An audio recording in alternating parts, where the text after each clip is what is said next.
Hello, welcome back. Once again, it's time for another damn race. So today, we're going to do the Grindylow. Creature, big spotlight and skull and shackles, at least in the first book anyway. And Bestiary 2. Here we go. Grindylow. Goblins of the sea taste like chicken. So, Bestiary 2. We'll introduce that now as a race, using the Advanced Race Guide. The Race Builder section in the back of this book will tell you everything you need. Step 2 guide. Even creating your own traits that you can add to a particular race, ones that you don't find within here anyway. That's my go-to for anything with homebrew races. So, here we go. It's time once again for a GM Facepalm episode. We're bringing you those options. We're bringing you those frustrations to your RPG table. Another race you can submit to your GM, see if he'll allow it. I place this one that's fairly balanced. It's not blown up on the racial power level there. I approximate them to be around 12 racial points for the Grindylow. And maybe with a few other options or picking a subtype, you can expect to get that cost maybe up to 15, so around what you would expect from a Aasimar's racial power level. So really, this is not bad at all. I think this came out quite well. So maybe you want to play a Grindylow. Maybe you're playing Skull and Shackles. It's a great book there, as long as you can deal with the NPC management and get your players to read up on those subsystems. I got to book 4 before my group fell apart because they weren't willing to do their part. So, unfortunately, I wasn't able to continue it. But the books that I did run within there were fantastic, as long as you can dig the pirate theme. So yeah, Grindylow. Maybe it's press gain into the ship. A great opportunity there. Maybe your character died in those subterranean, half-submerged in water caverns. Maybe your character died there, and Grindylow was captured, brought back to the ship, and we have an opportunity for that player who died to play a Grindylow. Maybe you're going to play some sort of Goblin campaign and want to have a emissary of the ocean present, being that this creature is amphibious, able to breathe both air and water. Or what the heck, you just want a unique race to go along with your unique story. This story was, created and brought to life, and this race would be an example of that. So, here we go. Grindylow. The racial traits now. I have this creature as racial traits with the type. They are an aberration with the aquatic subtype. You won't find the aquatic subtype in the Advanced Race Guide. I had to homebrew that, so aberration for 3 points, subtype aquatic 2 points, and they get swim for no cost because that comes with the aquatic subtype. Now, you still have to give them the cost of amphibious, because not everything that is aquatic is amphibious. One very distinct note you'll have to make with each aquatic race you decide to check out, as far as playing or creating your own. So yes, aquatic, aberration, racial traits. Let's see here. Now we're on to size. They're small, so they gain the benefits and the penalties for being small, so no cost there. Base speed I went with very slow as a -2, because, as described here, I deemed this varying speed. Grindylow have a base speed of 15 feet and a swim speed of 30 feet. Gain a +8 racial bonus on swim checks. So on land they're very slow, but of course in water, in their natural environment, they are not hindered. So we have that. Of course, amphibious. Grindylow can breathe both air and water. That is in the book, and that is a cost of 2 points. On to their ability score modifiers. I went with Specialize for 1 point. So they have +2 to Dex, +2 to Con, and a -2 to Charisma. With the descriptive text of Grindylow are flexible, hardy, and cruel. Now we're on to defense. I went with natural armor, and I described that as rubbery skin. Grindylow gain a +1 natural armor bonus to their armor class. And the next one here, I'm going on to movement. So of course, swim, they get that for no cost there. There's no charge. Next one is jet.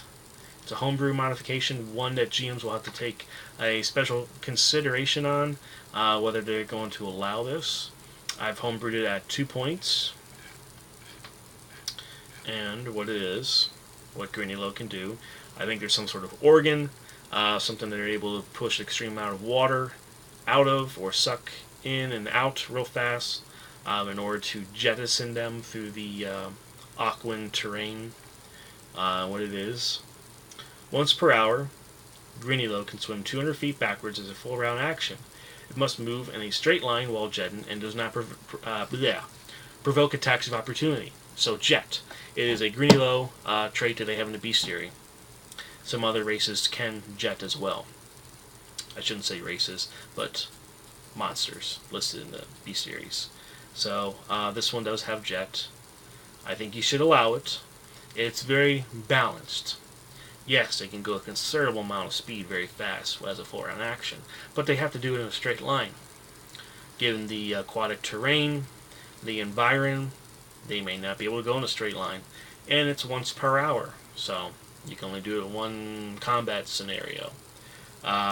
Also, you go that far, you're abandoning your companions in a way. Also, at the same time, making yourself open to ranged or magical attacks. That frustrating part of having to swim back into that area again. So there are some pros and cons to that. So I think there is a general balance to it that GMs should allow. Although I have presented some options, which I'll get to here, where you can disallow that and opt for an alternate racial trait instead. So, on to the next ones here. Offense. They do have a bite attack, so as described, Grindylow gain a natural bite attack, dealing 1d4 damage. The bite is a primary attack or a secondary attack of wielded manufactured weapons. And the next one is Tangling Tentacles. It is in their bestiary stat. I'm going to go word for it, and I'm going to put it at a cost of 2. What it is. Although Grindylow can attack to cause damage with its 6 tentacles, these wriggling limbs constantly writhe and reach out to tug at and trip adjacent foes. During the Grindylow's turn, it can make a single trip attack against any adjacent foe as a swift action. It gains a +4 racial bonus on trip attacks made with its tangling tentacles, and if it fails to trip a foe, that creature can attempt to trip the Grindylow in retaliation. So, there we go. Now on to other, which I listed for, which was Amphibious. The next one is Legless, something you would see with the merfolk. This is also applied here. Gave it a cost of -2, and Legless. Grindylow have no legs and cannot be tripped, so they're immune to trip attacks, but they also cannot have a foot slot, boot slot, magical item. So you give that up. So I think there's a trade there, whether you would perceive that as good or bad. Nevertheless, you can't equip them with anything on their feet. Next, senses. Because they're Aberration, they get Darkvision for no cost. And then I went with a skill trait called Camouflage for 1 point. And what that is, Camouflage. Grindylow can gain +4 racial bonus on stealth checks while within underwater environments. So they can attempt to blend in. They're at home in their natural terrain and can use it as such to use stealth or some sort of evasive tactic there. So that's what I got. Let's say you don't want to use jet now. Here's some alternate racial traits. Some of these replace other things as well. So this one, doing some research on octopus and squid and things of the creatures in the Cephalopod category. This would not include the scuttlefish, but anyway, the octopus and squid. Trying to bring out the theme of that within the Grindylow, because they're goblin from the waist up and an octopus from the waist down. So they have a natural anatomical camouflage ability. Some octopus do. So I'm going to name this. This word does not exist as far as what I found. I made this up. Anatomiflage. It's a cost of 4 points, and what it is, it's an alternate racial trait. Anatomiflage. Some Grindylow have color-changing cells in their skin. Chromatophores, just below the surface of the skin, allowing them to change their skin color to match their environment. They are also capable of controlling the size of projections called papillae on their skin to form textures. Grindylow with Anatomiflage gain a +8 racial bonus to stealth checks. This trait replaces jet. So this is pretty awesome. It's pretty cool. Nice feature to have. Anatomiflage. It can replace jet. The next one here, reading about the blue-ringed octopus of Japan. I named one called blue-ringed. Cost of 1 point. And what this is, some Grindylow are highly toxic. A number of times per day equal to its constitution modifier, minimum once a day. Grindylow can envenom a weapon that it wields with its toxic saliva. They can also deliver this poison with their bite. Applying venom to a weapon is a swift action. Paralytic venom. Injury, Fortitude DC 10 plus 1/2 the user's hit dice, character level, whatever, plus the user's constitution modifier. Frequency, once a round for 6 rounds. Effect 1d2 dex with cure 1 save. And this trait replaces rubbery skin. So if you want to be toxic, just like the blue-ringed octopus of Japan, there you go. The next one. I put this at a cost of 1 point. It's called Cephalopod Empathy. This ability functions as a druid's wild empathy, save that a Grindylow can use this ability on octopus and squid. The Grindylow's class level is used in place of the druid's level. A Grindylow gains a +4 racial bonus on this check. This trait replaces rubbery skin. So that's one alternate racial trait. The next one, maybe it's going to be around goblins quite a bit. Maybe you're playing some sort of weeby goblins or some other sort of goblin sort of theme. So we have Goblin-Tongue. Cost of 3. Maybe I can make it a cost of 2. I'll have to look on that. But anyway, Goblin-Tongue.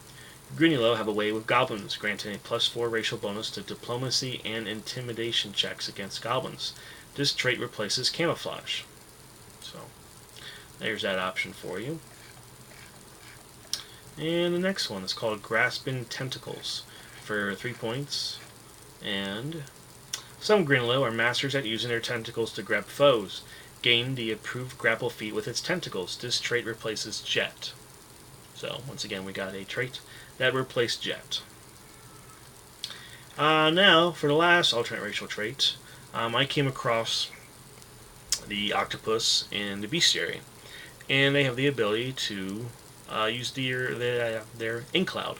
Of course, octopus have this ink cloud ability. Why not bestow that to the Grindylow? Maybe some are capable of doing this. So here we go. Ink cloud is 3 points, and as described, ink cloud. Grindylow can emit a 10-foot radius sphere of ink once per minute as a free action.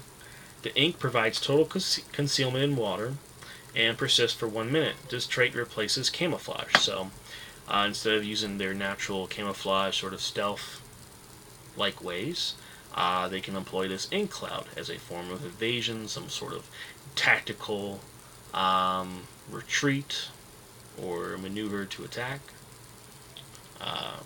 So there we go. I provided quite a few traits there you can use as an alternative to this race. But now I want to feature something else. Some of the scientific research I was doing, reading up on the squids and octopus, and trying to bring out some of those natural characteristics, some of those defensive traits, some of that thematic feel to it. Grindylow subtype. Vampire squid theme. Let's apply that to a Grindylow, and I'm going to call this Vampyropod. Vampyropod. I have this as a subtype for a cost of 3 points, so you just add that to the total of 12. So you have a 15 racial point cost there total for this race if you were to go with the Vampyropod subtype. So it's around the same sort of cost as you would with an Aasimar. So we have some balance there. Vampyropod. Red-skinned Grindylow, the far deep possess light-producing organs, photophores, capable of producing flashes of light in blinding patterns of disorienting flashes and flares while underwater. While in an area of darkness, the tips of their tentacles can shed bright light to a radius of 30 feet and shadowy light, an additional 30 feet beyond that. Looking directly at the target creature is difficult, granting concealment to the target, 20% mischance, and dazzling anybody who looks directly at the target for 1d6 rounds. Unless the target makes a will save, DC 10 plus 1/2 character level plus Constitution modifier, to negate this effect. The light also provides a +1 deflection bonus to AC. If they are not in an area of darkness, then they only receive a +4 racial bonus on stealth checks if attempting to blend in with reflecting sunlight near the surface. In addition, they also possess deep sight, having adapted to the lightless depths of the ocean, but not to air-filled environments. They can see in the dark up to 120 feet while underwater, but do not gain this benefit out of water. So, there we go, the Vampyropod, trying to bring out some sort of a vampire squid sort of theme to this Grindylow creature, a subtype, these red Grindylow of the far deep. This is pretty cool. I thought this was pretty amazing, especially to have these photophores, these light-producing organs on the ends of their tentacles as a defense to disorient their foes, maybe to attack their prey. So I kind of listed every sort of scenario there, whether it's going to be within darkness or whether it's going to be in illumination upon the surface of the water, using that as a way to hide, to reflect that sunlight off of you. So yeah, I thought that was pretty cool. On to Grindylow feats.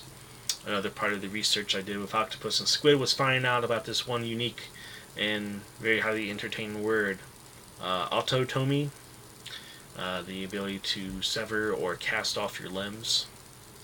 So it's an actual word, and I'm going to apply it as a feat. Autotomy, sever limbs to retreat, is the italicized part there. And the benefit, Grindylow can cast off one of its 6 tentacles as a free action in order to reroll an attempt to escape a grapple check. The Grindylow speed drops by 5 feet for every 2 tentacles severed, minimum 5 feet, and the tentacles regrow fully in 1 week. That's pretty cool.